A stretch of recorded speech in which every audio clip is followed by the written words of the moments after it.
नमस्कार, हमारे साथ इस समय जुड़ चुके हैं कांग्रेस स्टेट प्रेसिडेंट गुलाम अहमद मीर साहब। मीर साहब, आपका 45 दिनों तक महंगाई को लेकर जिस तरह से पूरे स्टेट के अंदर जो है वो यूटी के अंदर जो प्रोटेस्ट चला है, कितना कामयाब आप उसे मानते हैं और आगे की राह क्या होगी आपकी? मैं मानता हूं कि एक तो ये जनता की आवाज़ थी, इसमें बहुत ज़्यादा पॉलिटिक्स नहीं थी।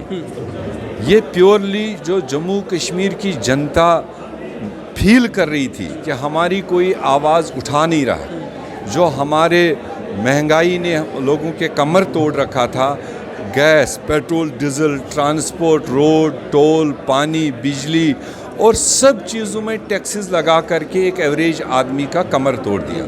तो ऐसे में जो बेसहारा जनता थी और वो हमको इनपुट दे रहे थे और हमको इशारे दे रहे थे कि कम से कम कोई पार्टी हमारी बात रखे, और इसलिए हमने 45 दिन का ये मोमेंट बनाया। मुझे खुशी है इसमें ज़्यादा से ज़्यादा लोगों ने बढ़ चढ़ कर हिस्सा लिया।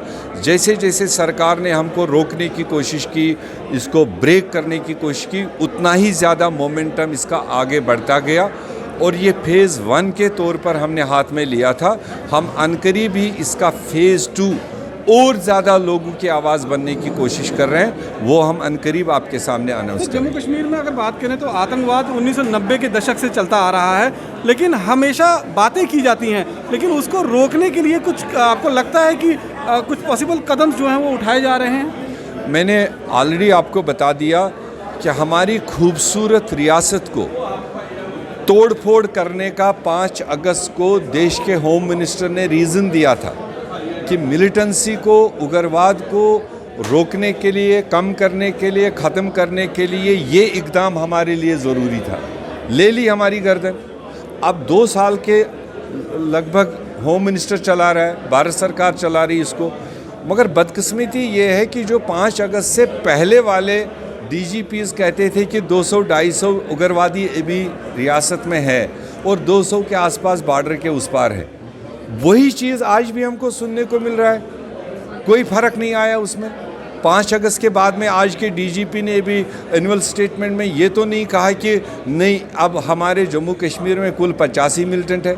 जो 1991-92 में DGP का स्टेटमेंट आता था, वो आज भी आया 2021 में कि 200-250 मिलिटेंट अभी रियासत में है, करीब 200 के आसपास लॉन्च पैड पर है। तो मुझे बताओ, अगर इस तरह के इक़दाम उठाने से भी फ़र्क नहीं हुआ तो उसका मतलब देश की हुकूमत को कुछ और तरीके से इस खित्ते में अमल लाने के बारे में सोचना होगा। सर, एम्प्लॉयमेंट की अगर बात करें, चाहे डेली वेजेस की हम बात करें, SPO की बात करें, तो जब भी ये सवाल BJP से पूछा जाता है तो वो कहते हैं कि जिस दिन जम्मू कश्मीर के अंदर BJP की सरकार बन जाएगी, पहली कैबिनेट में ये सारे मुद्दे जो हैं वो सुलझा दिए जाएंगे। क्योंकि उनको पता है कि इस जम्मू कश्मीर में BJP की हुकूमत आनी नहीं, कम से कम BJP का चीफ मिनिस्टर बनना ही नहीं।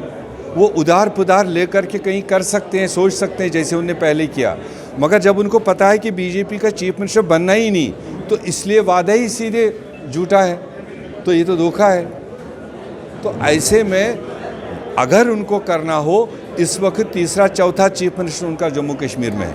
आपके मेरे लिए लेफ्टिनेंट गवर्नर, आपके मेरे लिए वो गवर्नर थे NN वोरा साहब, NN वोरा इनके चीफ मिनिस्टर, सतपाल मलिक साहब इनके चीफ मिनिस्टर, GC मुर्मू साहब इनके चीफ मिनिस्टर, और ये जो मनोज सिन्हा साहब इस वक्त चौथे चीफ मिनिस्टर हैं। तो जब इन चीफ मिनिस्टरों के होते हुए ये मसला हल नहीं कर सकते हैं, तो फिर वो डे ड्रीमिंग करना कि जब हमारा चीफ मिनिस्टर आएगा, जब हमारी हुकूमत आएगी पहली कैबिनेट में, वो उनको पता है वो आना नहीं है, इसलिए लोगों को टाइम ज़ाया करना। अभी भी अगर BJP के लीडरों की बात करें या फिर जो गवर्नर रहे हैं, उनका यह हमेशा कहना रहा है कि धारा 370 हटने के बाद जम्मू कश्मीर में अभूतपूर्व चेंजेस जो हैं वो आई हैं। हुर्रियत की आवाज़ को जो है वो बंद कर दिया गया, पत्थरबाजी जो हो रही थी वो बंद हो गई है, और कहीं ना कहीं एक जो विकास की एक बयां जो है वो शुरू हुई है। आप किस तरह से देखते हैं इन बयानों को? नहीं, देखो, अभी कुल मिलाकर रियासत के लोग एक सदमे में हैं।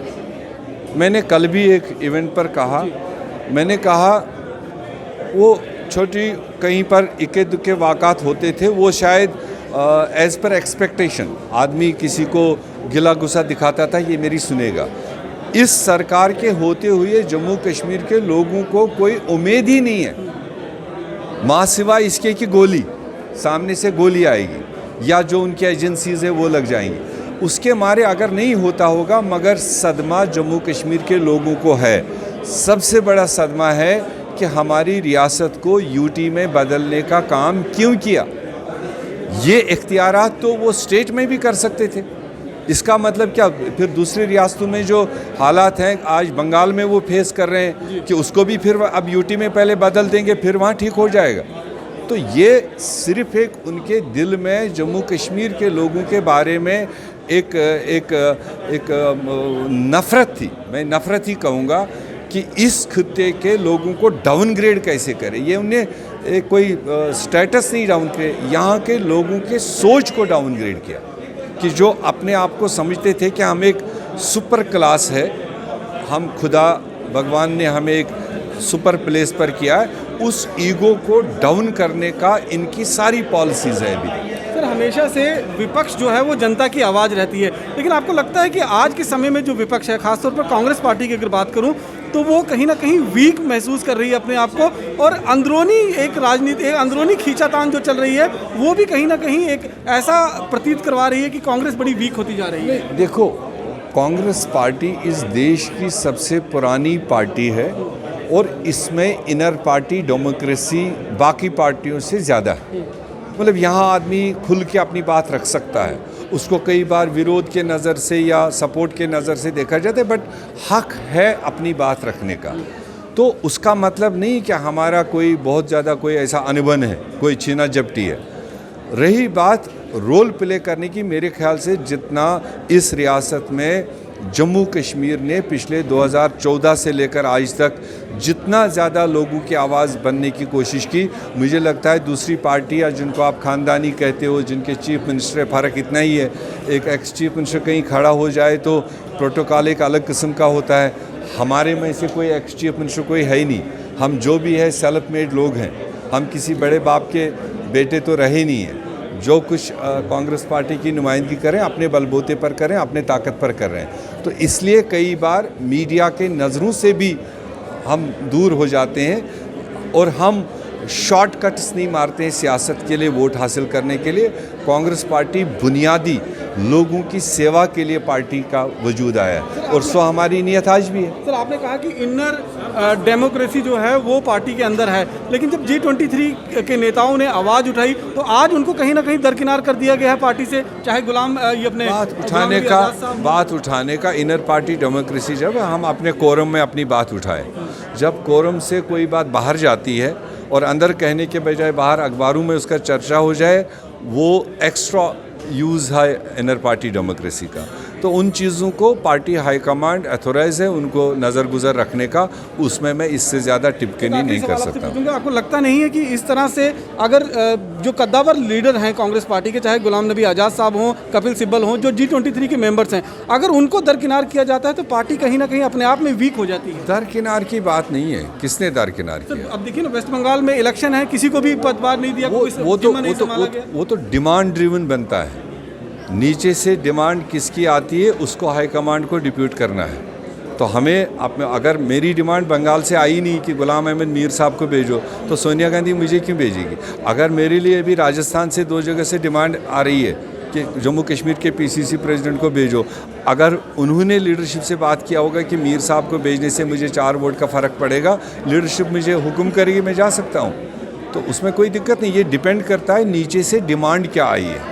जिन जिन लीडरों की डिमांड आई होगी कैंडिडेट्स के ज़रिए, ऑर्गेनाइजेशन के ज़रिए, उन लोगों को डिप्यूट किया। आपको लगता है कि जिस तरह से गुलाम नबी आज़ाद साहब ने जम्मू में आकर इस तरह से आवाज़ उठाई अपनी, ये एक सही तरीका नहीं था?